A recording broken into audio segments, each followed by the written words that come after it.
folks, Mark again here with CubCrafters Northeast. We're here in our shop working on our EX-3.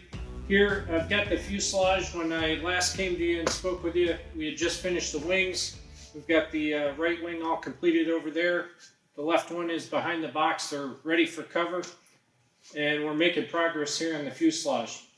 To date, the fuselage is all set. It's wired, it's plumbed. The controls are in it, floorboards in it. Everything's ready to go. We even have the baggage liner in it. The door's all finished. For the most part, the fuselage is ready to cover. We're working on the boot cowl.